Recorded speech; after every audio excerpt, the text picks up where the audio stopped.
시청자 여러분 안녕하십니까? 한 주간 지역을 달궜던 가장 핫한 뉴스를 정리하는 인천 뉴스콕 시간입니다. 우리 지역 인천에는 지난 한 주 동안 어떤 일들이 있었을까요? 주요 이슈 함께 짚어봅니다. 인천 뉴스콕 지금 시작합니다. 몇 해 전 선취업 후진학 제도를 도입한 마이스터고와 특성화고 등 이른바 직업계교가 높은 취업률을 자랑하며 큰 인기를 끌었는데요. 하지만 산업체 실습생 안전 문제와 경기 침체 등이 겹치면서 위기를 맞았습니다. 이렇다 보니 진학 대신 취업을 내세워 학생들의 관심을 끌었던 직업계교의 장점과 특색이 무색해졌다는 평가입니다. 먼저 이정하 기자의 취재 내용 보고 오겠습니다. 인천 20여 개 직업계고가 참가한 한 박람회장. 인천 초중학교 학생과 교사 2만여 명이 모였습니다. 취업에 강하다는 특색으로 홍보하고 있지만 분위기는 예전만 못합니다. 예년보다는 2, 3년 전보다는 훨씬 덜 나가는 학생들이 무엇보다 진학하는 학생들이 조금 점점 늘어나고 있는 것 같아요. 입학이 곧 취업으로 연결됐던 수년 전과 사뭇 다릅니다. 인천 28개 직업계고 졸업생의 취업률은 지난 2017년 71%에서 지난해 60%대까지 하락했고 올해는 절반까지 뚝 떨어졌습니다. 안전사고 문제로 실습제도가 크게 위축됐기 때문입니다. 또 지역 기업들의 경기 불황도 직업계고 취업률 하락의 원인으로 꼽힙니다. 현장 실습하는 게 굉장히 힘들어요. 안전도 검증된 기업이고 경기가 안 좋아서 소규모 기업밖에 없으니까 일반 특성고등학교는 좀 힘들고요. 인천시 교육청은 안전 문제로 위축됐던 현장 실습 제도를 올해부터 점차 활성화할 예정이지만 취업 침체기가 언제쯤 풀릴지는 알 수 없다고 밝혔습니다. 애시당초 진학 대신 취업을 내세우며 주목받았던 고교생 현장 실습. 취업률과 함께 학생 안전관리까지 꼼꼼히 챙겨야 하는 상황에서 직업계고 진학과 취업 제도의 새로운 돌파구가 필요한 시점입니다. 헬로티비 뉴스 이정하입니다. 네, 이정하 기자 리포트 봤는데요. 네. 취업에 강했던 직업계교의 취업률이 왜 떨어지게 된 건지 다시 한번 정리해 주시죠. 네, 이 직업계고의 인기는 한 3, 4년 전쯤에 인기가 굉장히 높았습니다. 취업 프리패스로 불리던 때도 있었는데 선취업 후에 대학 진학 제도를 내세우면서 고등학교를 졸업하고 바로 대기업이나 중견기업에 취업할 수 있게 되면서 학생이나 학부모들의 인기를 큰 각광을 받으면서 인기를 끌었었는데요. 네. 근데 이 잘 나가던 직업계고가 최근 취업률이 앞에서 보신 것처럼 뚝뚝 떨어지고 있습니다. 입학이 곧 취업으로 연결됐던 수년 전과 비교해보면 사뭇 다른 풍경인데요. 인천의 마이스터고와 특성화고를 포함해서 모두 28개의 직업계고가 있습니다. 앞서 리포트에서 봤듯이 졸업생의 취업률은 지난 2017년 70%대에서 지난해는 60%대까지 하락했고 올해는 절반까지 뚝 떨어졌습니다. 네. 반등 없이 계속 떨어지고 있는데 이게 비단 인천의 문제가 아니라 전국적으로 이런 현상이 이어지고 있다고 합니다. 이유는 한 가지로 이게 꼽을 수 있는 게 아니라 좀 여러 가지로 나뉘는데요. 제주에서 실습생 안전사고 문제 때문에 실습 제도가 먼저 크게 위축됐고 또 그렇기 때문에 2017년 11월에 이 현장 실습생 사망사고가 발생한 후에 현장 실습 제도를 학습 중심 제도로 변경을 해서 실습생에게 그러니까 학생 신분만 갖게 했어요. 그래서 이 때문에 현재 근로계약 체결이 금지되고 있습니다. 네. 이 밖에도 지역 기업의 이제 경기 불황도 이 직업계고의 취업 하락의 원인으로 꼽히고 있습니다. 저도 다녀왔는데 지난 23일부터 사흘 동안 인천 송도에서 인천 20여 개 직업계고가 참가해서 박람회가 열렸는데 여기에는 인천의 초, 중, 고등학생 2만여 명과 교사들이 참석을 했습니다. 취업에 강하다는 특색으로 홍보를 하고 있긴 했는데 이게 분위기가 예전보다는 좀 많이 좀 누그러진 모습이었습니다. 네, 네. 그렇군요. 그런데 이 고등학교 이름이 마이스터고, 특성화고, 직업계고 이렇게 비슷한 듯 다른 이름들이 굉장히 많더라고요. 예전 실업계 고등학교가 이름이 바뀐 겁니까? 네, 지금도 이제 마이스터 고등학교의 경우에는 다른 특성화고에 비해서는 취업률이 좀 굉장히 높은 편이에요. 7, 80% 정도는 된다고 하니까 이게 그나마 앞서 보신 이제 통계가 이제 마이스터고의 취업률이 포함이 되면서 좀 높아진 게 아닌가 싶은데 이게 기존 말씀하신 것처럼 기존 실업계 고등학교에서 파생된 학교들이라고 볼 수 있는데 먼저 마이스터고는 바이오, 전자, 기계처럼 이 윤망 분야에 특화된 이 산업 수요와 연계해서 젊은 기술 명장으로 양성을 한다. 이런 이제 전문계 고등학교입니다. 네. 자신의 기술을 가져간다. 이런 취지이기 때문에 이 취업률이 가장 높은 걸로 알려져 있고요. 특성화고 같은 경우는 이제 특정 분야의 인재와 전문 직업인 양성을 위해서 하는 이 특성화 교육 과정을 말합니다. 기존의 실업계고에 가깝다고 보시면 될 것 같고요. 예. 이거 마이스터고와 이 특성화고를 합해서 직업계고라고 통칭해서 부르게 되는 겁니다. 그렇군요. 앞으로 취업률을 다시 올리는 게 관건이 될 텐데요. 사실 몇 년 전과 비교했을 때 취업률에만 혈안이 되던 분위기도 아닌 것 같아요. 네. 인천직업계고 어떤 과제들이 남아있나요? 네, 지금 일단 학교에서 기업으로 현장 실습을 보내는 것조차 좀 조심스러운 상황입니다. 그리고 최근 감사원 감사 결과에서도 발표가 됐는데 이 직업계 고교 학생들이 현장 실습에 참여하더라도 근로자가 아니라는 이유 때문에 최저임금과 또 산업안전 기준을 적용받지 못하고 있다고 지적을 했습니다. 지난해의 경우에는 7,500명의 실습생이 주당 평균 34시간을 일했으면서도 수당을 전혀 받지 못했고요. 또 17,000여 명 같은 경우에는 최저임금의 45.6% 수준에 불과한 53만 8천 원 정도로 수당으로 받았다고 이렇게 전해지고 있습니다. 네. 올해부터는 다시 실습생 제도를 조금 활성화한다는 계획은 있어요. 근데 이 계기로 인해서 다시 좀 예전과 같은 이런 분위기를 재빨리 찾을 수 있을지는 미지수입니다. 예. 여기에는 이제 근로사각지대에 대한 대책, 또 안전에 대한 이 담보가 먼저 이루어져야 할 것 같은데요. 시당초 진학 대신 취업을 내세우면서 주목을 받았던 이 고교생 현장 실습, 그리고 이 실습에서 이어지는 게 곧 취업인데 이 취업률도 관리를 좀 해야 하고 학생 안전 관리까지 꼼꼼히 챙겨야 하는 상황에서 이 직업계고의 진학과 또 취업 제도에 다시 한번 좀 고민해 봐야 되는 시점이 아닌가. 아마도 좀 새로운 돌파구가 필요한 시점이 아닌가 이런 생각이 들었습니다. 네, 그렇습니다. 떨어지는 취업률 속에서도 고민해 봐야 할 부분은 꼭 짚고 넘어갔으면 합니다. 다음 소식 보겠습니다.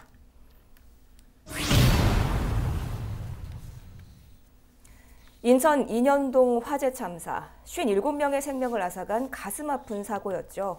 인현동 화재가 발생한 지 벌써 20년이 흘렀는데요. 참사 20주기를 맞아 지역에서 추모식이 열렸습니다. 인천 시민사회는 당시의 아픔을 잊지 말고 기억해야 한다고 강조했습니다. 이재필 기자가 취재했는데요. 먼저 리포트 보고 오시죠. 1999년 10월 30일 인천시 중구 인현동의 한 호프집에서 화재가 발생했습니다. 당시 지역의 유흥업소들은 이익을 위해 학생들에게 공공연하게 술을 팔았고 화재 당시 현장에도 많은 학생들이 있었습니다. 특히 호프집의 주인은 학생들이 돈을 내지 않고 도망갈 것을 우려해 문을 걸어 잠갔고 57명이 화마를 피하지 못한 채 그대로 목숨을 잃었습니다. 사망자 대부분이 학생들이었습니다. 인현동 화재 참사가 일어난 지도 어느새 20년이 흘렀습니다. 많은 시간이 흘렀지만 유가족들의 상처는 아직 아물지 않았습니다. 가슴에 지우지 못하고 360날 너희 안부 물어볼 수밖에 없는 못난 아비 못난 어미를 오 용서해다오. 유가족들은 주위의 편견이 너무 힘들었다고 말했습니다. 목숨을 잃은 아이들은 명백한 화재 피해자. 하지만 술집에 있었다는 이유로 색안경을 끼고 보는 사람들이 많았기 때문입니다. 저희들이 외면당하고 있었잖아요. 그냥 불량 청소년이라고 해서 지금 만약에 주변 사람들한테도 얘기하지 못할 정도로 그렇게 많이 왜곡돼 있었으니까 그런 데 제일 억울하고 아쉽죠. 추모식에 참석한 허종식 인천시 균형발전 정무부 시장은 불이 나도 대피할 수 없도록 만든 당시의 사회가 참사의 원인이라고 지적했습니다. 이어 당시의 사회와 언론은 책임을 말하는 대신 피해 아이들을 불량 청소년으로 매도하기에 급급했다며 당시 사회적 책임을 다하지 못한 인천시를 대신해 유가족들에게 사과했습니다. 어머님 아버님들 가슴에는 평생을 두고도 잊지 못할 아픈 상처를 저희 사회가 새겨드린 셈입니다. 너무 늦었지만 희생된 우리 청소년들의 어머님 아버님께 깊은 사과의 말씀을 드립니다. 지금의 학생들에게 인현동 화재 참사는 낯섭니다. 추모식을 통해 과거의 아픔을 알게 된 학생들은 유가족들과 함께 가슴 아파했습니다. 저희가 태어나기 전이니까 아예 몰랐던 사건이었거든요. 이제라도 알았으니까 좀 잊지 않고 기억을 하고, 또 친구들도 진짜 아예 모르거든요. 그래서 친구들이나 주변 사람들한테도 많이 알려서 기억을 해야겠다고 생각이 들었습니다. 인천시민사회는 인현동 화재 참사를 기억해야 한다고 강조했습니다. 아픈 상처지만 공공기록물로 만들어 다시는 똑같은 비극이 반복되지 않도록 기억해야 한다는 겁니다. 인현동 참사를 갖다가 공적 기록물로 기록을 하는 것들은 매우 필요하다고 봐요.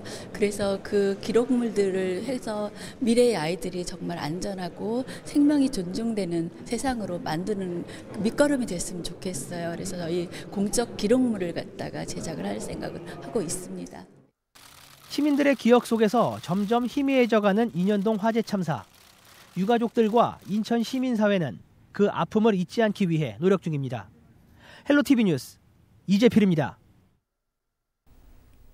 네, 리포트 보고 왔습니다. 20년 전 사고라 모르시는 분들도 계실 것 같은데요.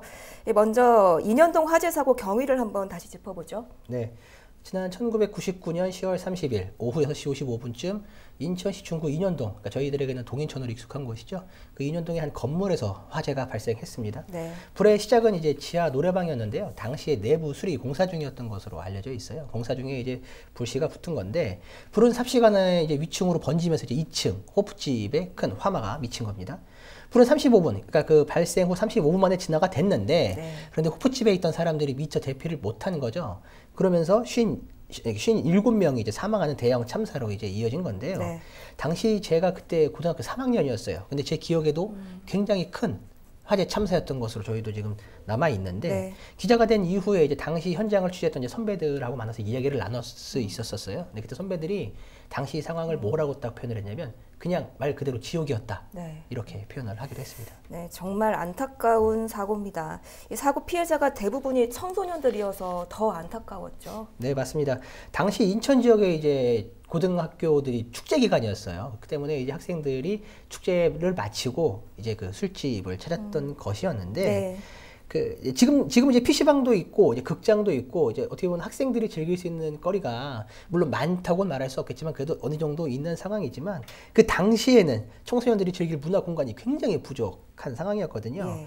여기에 이제 돈을 최우선으로 생각하는 많은 유흥업소 업주들이 청소년들이 이제 놀 공간을 제공해주면서 이런 어떤 관계들이 맞았던 거였죠. 네. 참 안타까운 상황이 아닐 수 없었습니다. 그렇군요. 인현동 화재 참사 더욱 가슴 아팠던 건 인재라는 점입니다. 업주가 바깥에서 문을 잠갔다는데 어떻게 된 일인가요? 네, 맞습니다. 그 당시 해당 호프집은 이제 폐쇄 명령을 받은 상황이었어요. 이제 미성년자를 받았던 부분들이 걸려서 이제 행정 처분을 받은 상황이었는데, 이를 어기고 영업을 이제 계속 하고 있던 그런 상황이었어요. 어쨌든 이 자체가 일단 문제였었던 거였고요. 네. 그리고 말씀 주셨던 것처럼 가장 충격적이었던 것은 바로 술집 주인이 밖에서 아이들이 못 나가게 문을 잠갔다는 겁니다. 예. 불이 났으니까 이제 아이들이 대피를 해야 할 거 아니에요. 예. 근데 이제 이 주인은 돈을 안 내고 이제 아이들이 나간다. 야, 돈 내고 나가라. 하는 이런 말을 하면서 이제 아이들이 못 나가게끔 문을 걸어 잠가버린 거예요. 네. 진짜 말도 안 되는 행동이죠. 아이들이 말 그대로 이제 처참하게 죽어갔습니다. 예. 지금도 좀 화가 좀 나는데. 여기에 이제 사장이 불법 영업을 이제 이어가기 위해 지자체 공무원들 그리고 경찰들에게 수시로 로비를 했던 정황이 잡히고 사실로 또 확인이 됩니다. 참 화가 나는 지점인데, 당시 이제 호프집 주인은 징역 5년을 선고받았고요. 관련 공무원들도 법적 처벌을 받았습니다.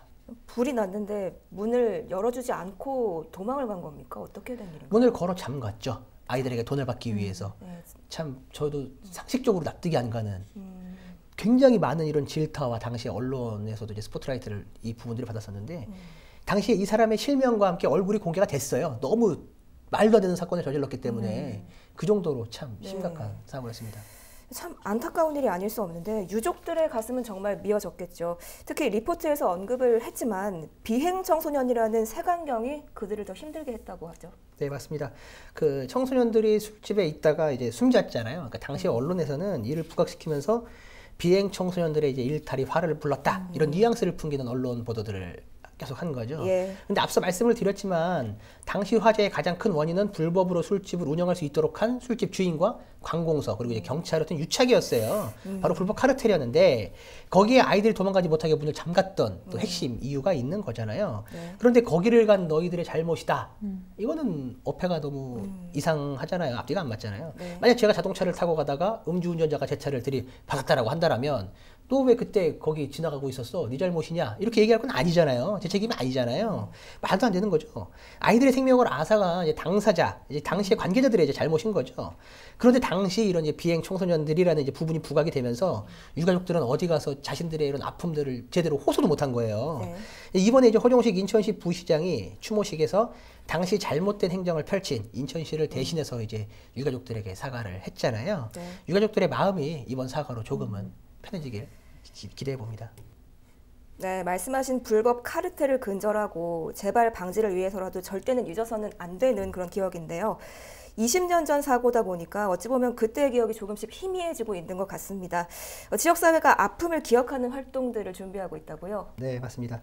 그 앞서 리포트에서 인터뷰했지만 이제 젊은 친구들, 2000년 이후에 태어난 친구들 같은 경우에는 인현동 화재 참사를 모르더라고요. 예, 인터뷰에서도 했는데 만나봤더니 우리 지역에 이런 가슴 아픈 사건이 있었어? 라는 이런 반응을 보이면서 참 같이 가슴 아파하는 그런 모습이었는데요. 20년이나 흘렀기 때문에 이제 인현동 화재 참사에 대한 기억이 시민들 그 사이에서 많이 흐릿해진 것은 사실입니다. 그 희생자들을 위한 추모 공간이 있어요. 네. 추모식이 열린 인천 학생 교육문화회관에 지난 2004년에 만들어졌는데 잘 알려진 공간이 아니다 보니까 아는 사람이 많이 없는 거죠. 네. 그래서 유가족들과 이제 시민사회단체가 인현동 화재 참사를 잊으면 안 되겠다라는 생각에 지난 4월 인현동 화재 참사 20주기 추모 준비 위원회를 구성을 했습니다. 네. 위원회는 이제 인현동 화재를 공적 기억으로 복원을 해야 한다라고 이야기를 하고 있어요. 그러니까 기록물로 만들어야 한다라는 건데 네. 당시 사고와 사고 처리 과정 등을 이제 상세히 기록을 하자는 거죠. 그 세월호 마찬가지로 잊지 말아야 할 우리의 이제 아픔이라는 겁니다. 네. 앞서 리포트에서도 언급을 했지만 지역 시민사회는 이 공적 기록물 제작 작업을 진행 중에 있고요. 인천시도 이제 인현동 참사 추모전과 추모비 일대 공원화 사업 등을 추진 중에 있습니다. 네, 그렇군요. 인현동 화재 참사가 발생한 지 어느덧 20년이라는 세월이 흘렀는데요. 당시의 아픔을 잊지 말아야겠습니다.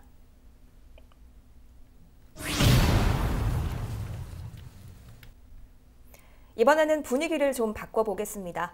인천 도심 곳곳의 공원이 깊어가는 가을을 알리고 있습니다. 나무들도 서서히 형형색색 옷으로 갈아입기 시작하면서 시민들이 단풍놀이에 나서고 있는데요. 인천 가을 풍경 이정아 기자가 전해드립니다. 곳곳으로 단풍이 울긋불긋 물들었습니다. 저는 지금 해마다 수도권 단풍 명소로 꼽히는 인천 대공원에 나와 있는데요. 확실히 사진으로 보는 것보다 훨씬 수려한 풍경이 눈앞에 펼쳐지고 있습니다. 청명한 가을 하늘 아래로 붉은 단풍나무가 길 따라 펼쳐졌습니다. 떨어진 낙엽을 밟아보니 가을의 정취가 물씬 느껴집니다.